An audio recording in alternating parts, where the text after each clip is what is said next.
Bienvenidos a la segunda temporada de nuestro podcast. Somos Bárbara y Ana Paulina, dos amigas que por muchos años hemos compartido la educación en casa y la crianza de nuestros hijos. Contaremos nuestra experiencia y hablaremos de la educación en casa como una manera más libre, respetuosa y consciente de vivir el aprendizaje en familia. Esta segunda temporada aún está siendo grabada en medio del confinamiento que nos trajo la pandemia. Por eso sabemos que la calidad del sonido no es la mejor y agradecemos la paciencia y comprensión. Sírvete un té o un café y acompáñanos. Hola a todos los que nos escuchan, los que nos siguen semana a semana. Hoy decidimos hacer un poco una trampa porque lo amerita, que fue saltarnos un par de episodios que habrían salido esta semana para darle la bienvenida calurosísima al libro de Ana Paulina, Si el colegio no existiera, el homeschooling o la libertad de educar en casa. Tengo que reconocer que me emociona profundamente este gran logro, por un lado, fruto de tesón, de disciplina, de haber sido capaz de sentarse a plasmar lo que sabe, lo que su experiencia le ha mostrado, lo que toda la formación profunda y dedicada sobre el tema ha hecho Ana Paulina a lo largo de todos estos años. Es un orgullo como amiga, es un orgullo como colega en la experiencia de educar en casa, es un orgullo para la red en familia y pienso que es un hito importante para la comunidad latinoamericana e hispanoparlante que educa en casa, que educa en familia, porque llevamos muchos años básicamente encontrando información abundante, puntual, importante, empática en inglés, lo cual quiere decir que hay una gran cantidad de personas que no pueden tener acceso a ella, que no son fluidas en el inglés o no pueden acceder físicamente a los libros, que son costosos, que toca traer, que toca encargar, no es un trabajo tan fácil, pero además que este libro está escrito en nuestro propio lenguaje, y no me refiero solamente a nuestro idioma, sino también en el lenguaje que nos llega al corazón cuando hablamos español, ¿cierto? Es un lenguaje que es afectivo, que es efectivo, que está lleno de ilustraciones. No me refiero solamente a esas fotos que me devuelven en el tiempo a todos los maravillosos años pasados de juego entre nuestros hijos y los hijos de Ana Paulina, esas hermosas fotos que ilustran el libro, sino que al mismo tiempo es una imagen real de la manera como se puede desarrollar el homeschooling en nuestros países. Yo te doy la bienvenida, Ana Paulina, con un caluroso aplauso virtual que te damos toda la comunidad que te está escuchando, que estamos ansiosos de que nos cuentes con detalle, porque pienso que tenemos la primicia, independientemente de que tu libro se lance antes de que este episodio salga al aire. Creo que esta es el lanzamiento en casa, ¿no? Así como existe el colegio en casa, el lanzamiento en casa, porque te consideramos una de las nuestras y te quiero dar la bienvenida, un aplauso caluroso. Yo sé todo lo que hay detrás y algunas cosas por supuesto ignoro de todo lo que hay detrás de esta portada que dice Si el colegio no existiera. Bienvenida, Ana Paulina. Pues Bárbara, muchas gracias porque la idea de este episodio fue tuya. Gracias por todas esas cosas tan lindas que dijiste y gracias por sentirte orgullosa de mi libro, que creo que pues es un hijo más y es como un sobrino o ahijado para ti, supongo yo. Para mí así es muy emocionante sentir que por fin salió. No puedo decir que era un sueño de toda la vida. A mí creo que hasta hace muy poquito no se me hubiera ocurrido jamás que yo iba a escribir un libro de nada, de lo que fuera. Pero pues ya en el momento en el que asumí la tarea, desde ahí hasta ahora, y ya verlo en papel y ver llegar una caja llena de libros y saber que uno lo firma y se lo dedica a las personas y que me manden fotos de ya lo compré, wow, es súper emocionante. Es muy emocionante. Para mí fue muy emocionante recibirlo, además porque aprovechamos esta ocasión para encontrarnos y tomarnos un té por primera vez después de más de 6 meses de confinamiento, guardando todos estos dichosos protocolos de distancia incómoda. Vayamos un poco atrás en el tiempo, porque si no me equivoco, todo esto tiene el origen en un blog que empezaste a escribir hace muchos años, del cual hablas también en el libro, este blog de La gallina y sus 4 pollitos. Y pienso que muy probablemente la costumbre saludable y disciplinada de poner en palabras y, digamos, en papel, aunque fuera algo virtual, en papel lo que estaba ocurriendo en tu proceso de educar en familia, tus reflexiones, tus dudas, la generosidad con la que compartiste tus crisis, las dificultades, las preguntas, todas aquellas cosas que han dado sin lugar a dudas como visión a esa manera empática con la cual escribes el libro, pues tiene su origen justamente en ese blog, en esa manera desparpajada, ¿cierto?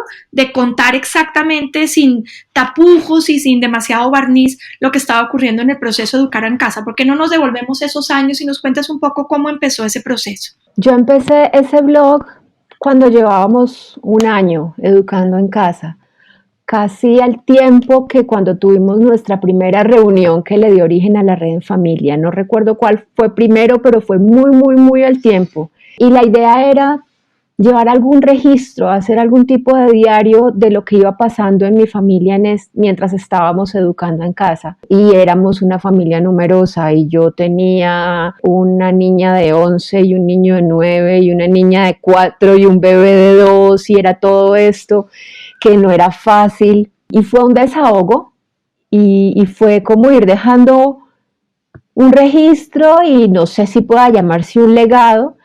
Hace poco Adelaida lo redescubrió y de todos mis hijos creo que la única que le ha gastado tiempo a leerlo, a mirarlo con detalle ha sido ella y me encanta que mis hijos como que revisen esa historia, pero sí en ese momento era escribir algo que yo no había hecho así por tarea nunca, pero como que hacer un blog no me parecía que fuera escribir, no lo sentía algo muy literario, era un poco como escribir en un diario, como registrar de alguna forma lo que estaba pasando, pero pues sí, el hábito de escribir, de poner en palabras pensamientos y sentimientos probablemente comenzó ahí.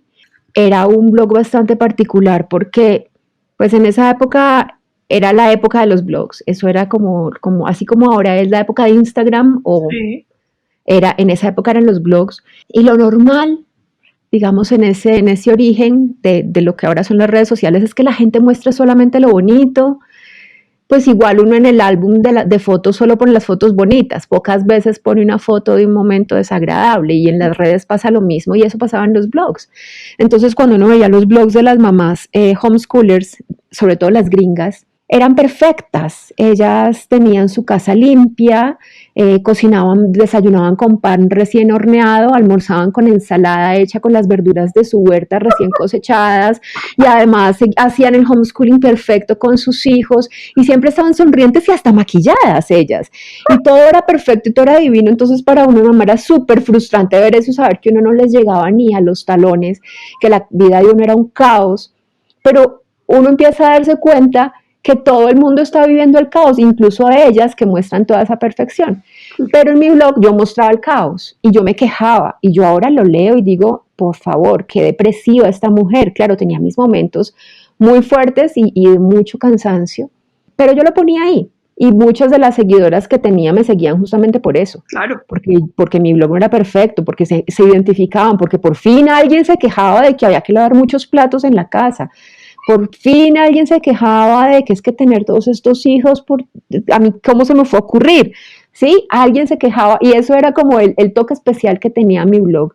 Y sí, de ahí creo que fueron saliendo muchas de las historias y las experiencias que uno termina contando una y otra vez cuando está en las reuniones, cuando están las acogidas, cuando comparte con otras familias y que seguramente si no estuvieran por escrito uno no hubiera hecho como el ejercicio de aclararlas, de ponerlas en palabras y de pronto no serían tan fácil luego de contar.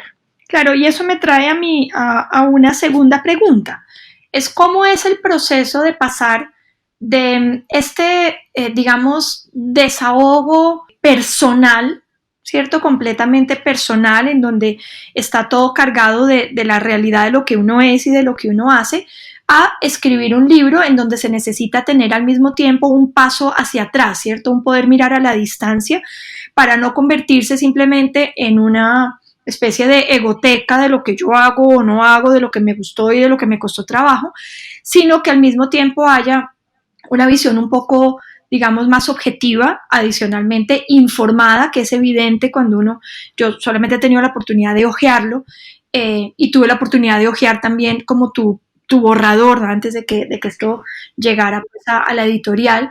Está muy bien informado, está muy bien sustentado, es muy impresionante el anexo, cómo trae pues toda la información de todo lo que investigaste, de todos los libros en los cuales también está basado tu libro. Entonces, ¿cómo haces ese paso desde lo que es completamente Ana Paulina en cueros, por decirlo de alguna manera, a un libro en que, si bien está lleno, y eso lo hace muy, muy enriquecedor, está lleno de experiencias personales, de anécdotas también, al mismo tiempo es también un paso atrás respetuoso hacia lo que es el homeschooling como todo un movimiento y como una manera de hacerlo que es muy personal para cada familia, entonces no invadirlo con solamente tu experiencia. ¿Cómo es ese paso?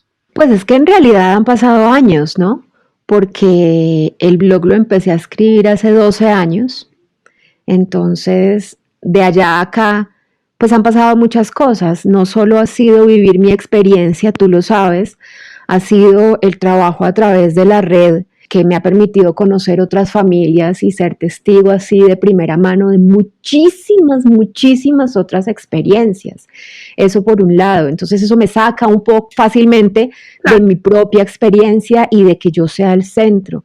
Pero también está el hecho de que para mí educar en casa, pues tú sabes, se convirtió en mi tema, en uno de los temas más importantes, y para mí no era simplemente educar y buscar la manera de educar a mis hijos y aprender sobre metodologías, pero también informarme más allá sobre el fenómeno, sobre cómo funciona en el mundo, sobre cómo es el asunto legal aquí y en otras partes, empezar a tener contacto con gente que hace homeschooling, que investiga el homeschooling, que vive el homeschooling en otros lugares del mundo. Entonces creo que sin ser ese el objetivo, sin estarlo buscando, a lo largo del tiempo fui acumulando mucho conocimiento y mucha experiencia que venía de una infinidad de fuentes diferentes, que ya no eran únicamente lo que yo aprendía por mi propia experiencia y por mi propia vivencia. Sin embargo, cuando a mí la gente me decía, tú deberías escribir un libro, yo tengo que confesar que yo siempre tenía la sensación de, ¿y yo qué voy a decir en un libro? O sea, de esto ya hay tanto dicho que yo qué voy a poder decir en un libro.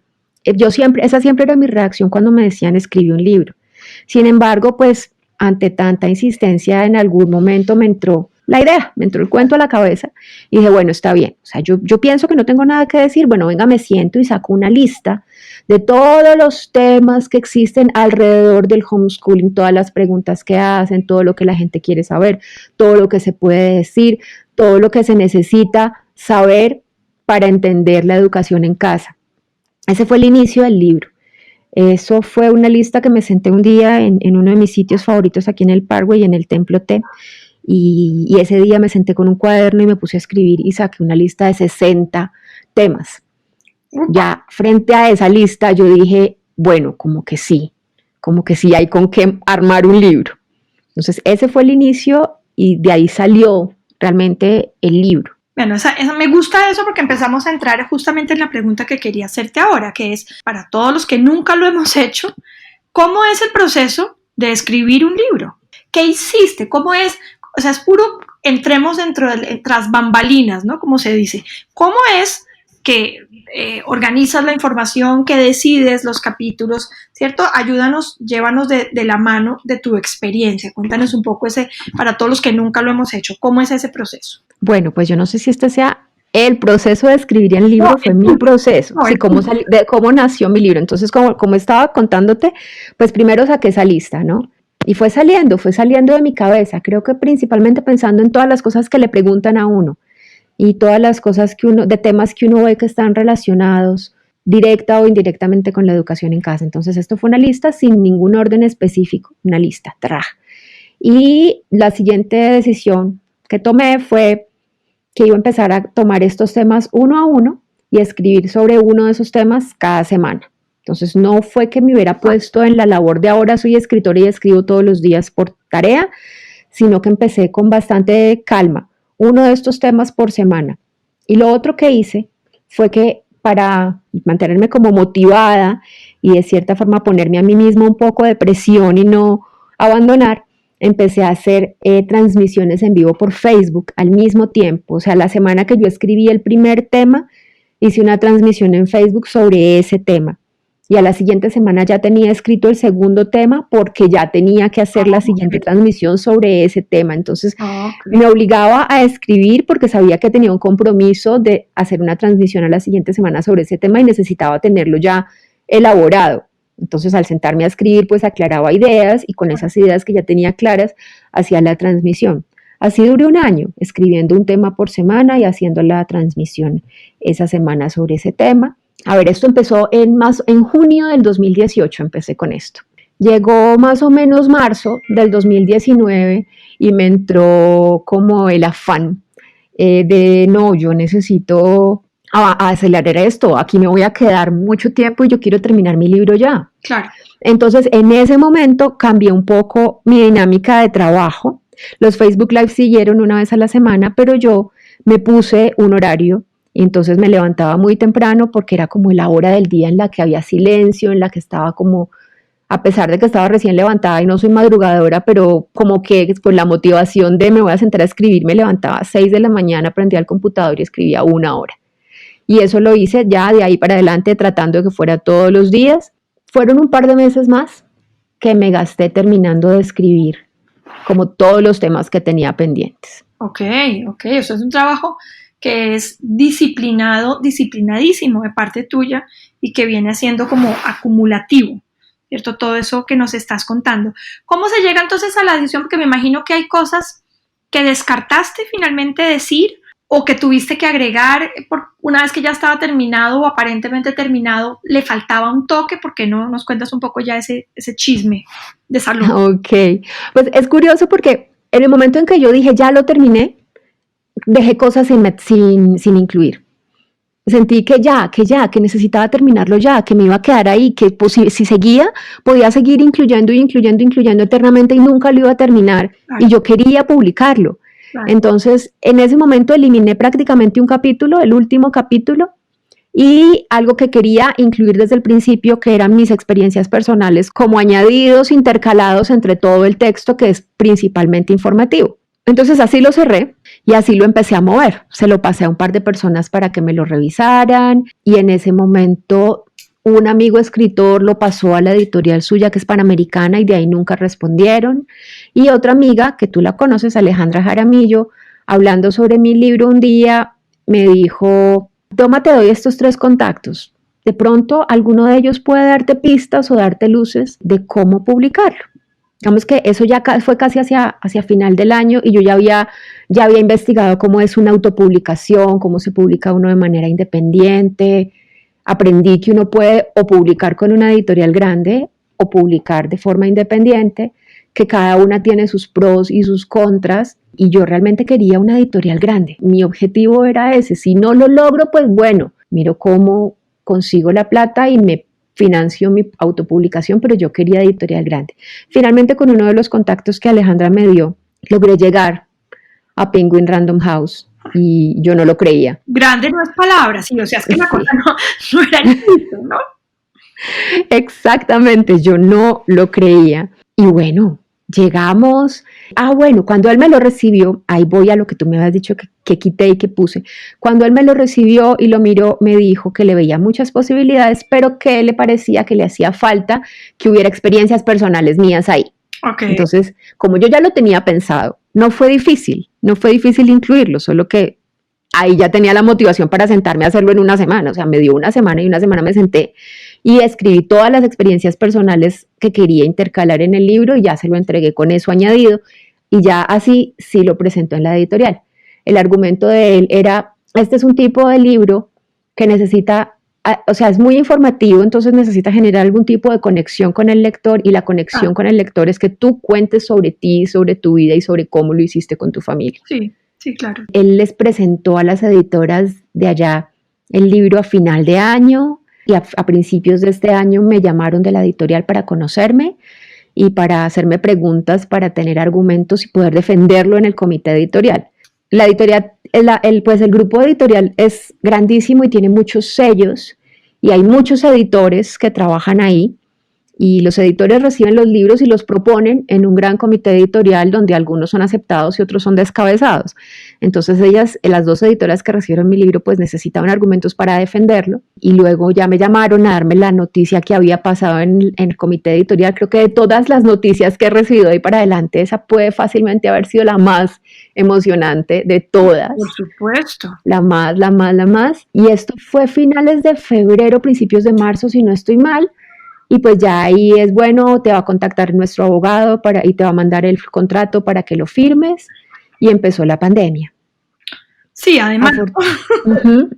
Sí, ahí tal vez en algún momento yo sentí que mi libro podía peligrar, por lo que el contrato no estaba firmado aún. Sin embargo, mi editora me dijo, no, como ya habíamos hecho el compromiso contigo, el contrato no se echa para atrás, sí se firma, hay algunas modificaciones en la fecha de publicación, en el anticipo que estaba contratado, pues eso varió un poco, pero se firmó y de hecho la firma del contrato fue el día de mi cumpleaños. Increíble, sí, eso es una historia que uno no creería menos de que se la cuenten, sobre todo que todo esto haya acabado viendo la luz cuando uno menos esperaría que nada pudiera ver la luz. De acuerdo, mira que mucha gente cree que yo escribí este libro ahorita, ya, para sacarlo por el tema de la pandemia. Bueno, pero a ver, ¿a qué horas hace uno eso? Porque claro, no, pero hay gente que lo hace, o sea, han sacado libros que son temáticos y se ponen las pilas y salen y tienen que ver con esto y pues son como por lo que está pasando. Sí, que son totalmente coyunturales. Exactamente. Pero bueno, eso no necesariamente funciona en el largo plazo, ¿no? Esto lo que es conmovedor, por supuesto, es que viene de atrás, ¿no? Trae una experiencia de, por lo menos la edad de Jacobo, que acaba de cumplir para mi horror absoluto, 14 años hace un par de semanas. Quiere decir, son 14 años de experiencia que poco a poco fuiste plasmando, como tú misma dices, el blog empezó, es decir, muy pronto.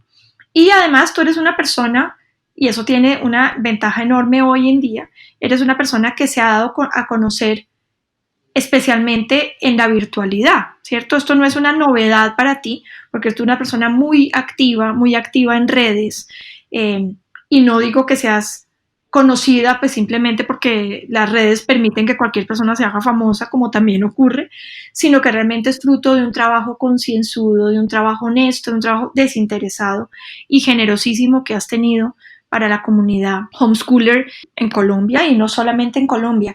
Yo estoy muy orgullosa, estoy muy feliz de que hayas querido compartir como esas intríngulis de lo que es ser una autora. Me emociona mucho que cuando te presentes ahora será Ana Paulina Maya, autora.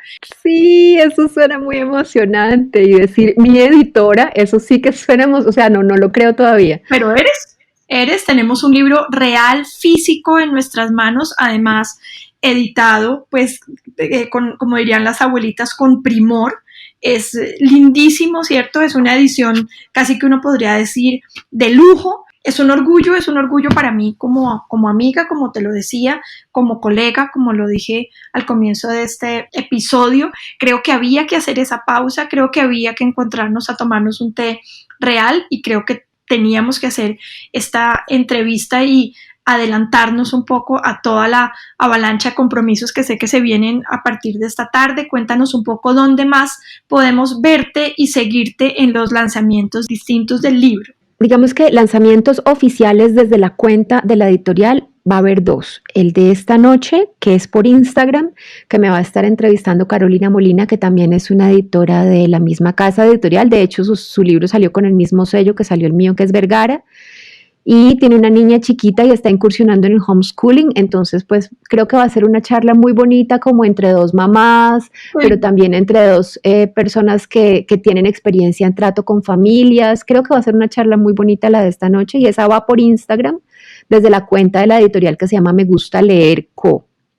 Y dentro de una semana vamos a tener un lanzamiento parecido, pero va desde Facebook y la que me va a estar presentando el libro es Alejandra Jaramillo. Cuéntanos un poco, porque yo sé quién es Alejandra Jaramillo, pero no todo el mundo se siente tan emocionado de esa presentación que implica que sea Alejandra quien te presente. Bueno, pues Alejandra es una mamá homeschooler, la que conocemos también hace más de 10 años, como mínimo 10 años. Son un poquito más de 10 años. Sí, tal vez más. Por lo menos 12, entonces. Sí. Sí, por ahí 12. Años tiene ahora me dices que tiene 23, no me cabería la menor duda. No, Matías tiene 17. Por eso, yo conozco a Alejandra hace todo ese tiempo. acabo de entrar a la universidad. Auxilio, no quiero saber nada de eso, sigue contando. Todas las amigas al mismo tiempo. Bueno, pues Alejandra es mamá homeschooler de 2 muchachos, de Matías y Libertad.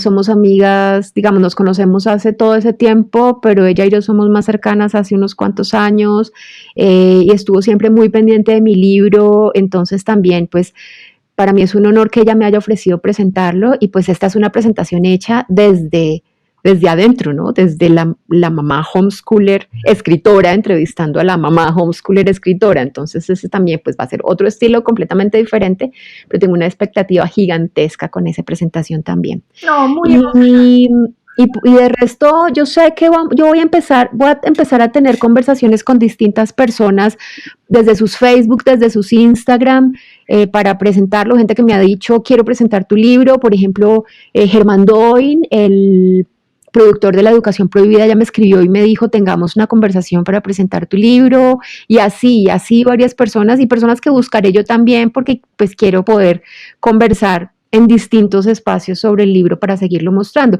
Pero yo todo eso siempre lo anuncio por redes, así que si me siguen como mínimo en Facebook, se van a enterar. Bueno, es muy emocionante, y yo solamente quiero decirte que cualquier persona puede presentarte y puedes tener unas entrevistas, por supuesto, mucho más, con un contenido seguramente más interesante que esta que te estoy haciendo, pero nosotros te consideramos de nuestra casa, ¿cierto? Tenemos tu pase, y eso no lo cambia nadie, ¿cierto? El pase de 14 años de amistad, de duras y maduras, altos y bajos, de habernos consolado y acompañado en momentos difíciles de nuestra vida y habernos soportado en todo sentido. No me refiero a aguantado, sino dado soporte. Sostenido. De crisis que luego acabaron dando fruto en esta serie de podcast. La próxima semana continuaremos con una invitada muy, muy especial, a quien tuvimos la oportunidad de tener en un podcast para todos ustedes, para que tengan también la visión de otra mamá que ha hecho homeschooling toda su vida y nos va a compartir un poco cómo es esto de ser un poco homeschooler ermitaña, ¿cierto? Ese es un pequeño avance de lo que veremos la próxima semana. A ti, Ana Paulina, gracias por este tiempo, por haber sacado en tu agenda de autora un ratico para que nos encontráramos, para poderte hacer el homenaje que creo que te mereces en este momento.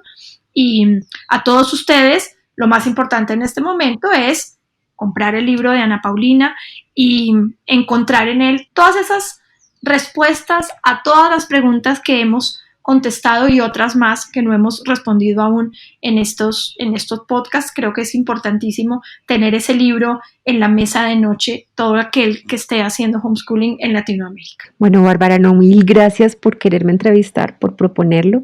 Aquí estoy yo con una sonrisa gigante y el ojo aguado de tantas cosas lindas. Son muchos años de amistad, de compañía, de apoyo y de sostén. Y pues si tú me sientes de tu casa, yo te siento a ti y a tus hijos de la mía, por supuesto que sí. Así es. Despedimos entonces este programa con un aplauso real para nuestra autora favorita, y los esperamos la próxima semana en el siguiente episodio.